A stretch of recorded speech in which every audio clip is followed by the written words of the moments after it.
Hello students, आज मी तुमच्यासाठी English ग्रामरचा एक नवीन टॉपिक आहे need and need to pattern त्यावरची एक्सरसाइज घेऊन आली आहे।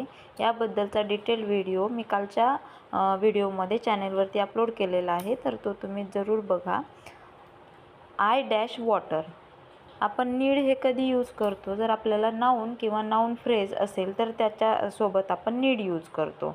तर आय डॅश वॉटर यामध्ये वॉटर हे आपण नाऊन म्हणून यूज केलेलं आहे, तर इथे आपण नीड यूज करू शकतो। I need water.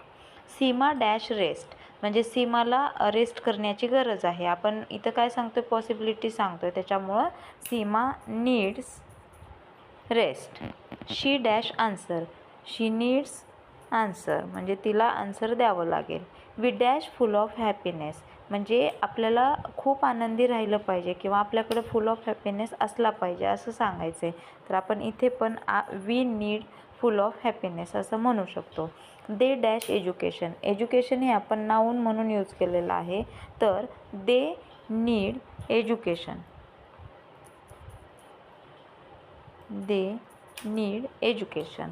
We dash take decision, म्हणजे आपल्याला डिसिजन घेतला पाहिजे, तर डिसिजन घेणे गरजेचं आहे हे सांगायचं आहे। तर टेक हे आपण इथं वर्ब म्हणून यूज केलेलं आहे, तर इथे आपण नीड टू असं यूज करू शकतो।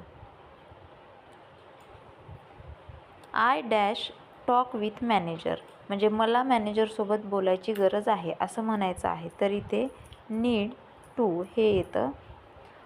ही dash write a letter to the principal, म्हणजे त्याला प्रिन्सिपलला लेटर लिहिण्याची गरज आहे असं सांगितलं आहे, तर इथे पण आपण काय यूज करू शकतो?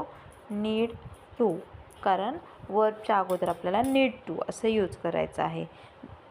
दे डॅश क्लीन देअर क्लोथ्स, म्हणजे त्यांना त्यांचे कपडे क्लीन करण्याची गरज आहे असं आपल्याला सांगायचं आहे, तर they need to clean their clothes. Our office dash keep silence, इथे पण आपल्याला वर्ब आहे, तर वर्बच्या अगोदर आपण नीड टू असं यूज करतो, म्हणून our office need to keep silence. Children dash stay happy, म्हणजे मुलांना आनंदी राहण्याची गरज आहे, तर चिल्ड्रन नीड टू हॅपी। तर स्टुडंट्स, अशा प्रकारे तुम्हाला नवीन एक्सरसाइज हव्या असतील तर तुम्ही मला नक्की कमेंट करा।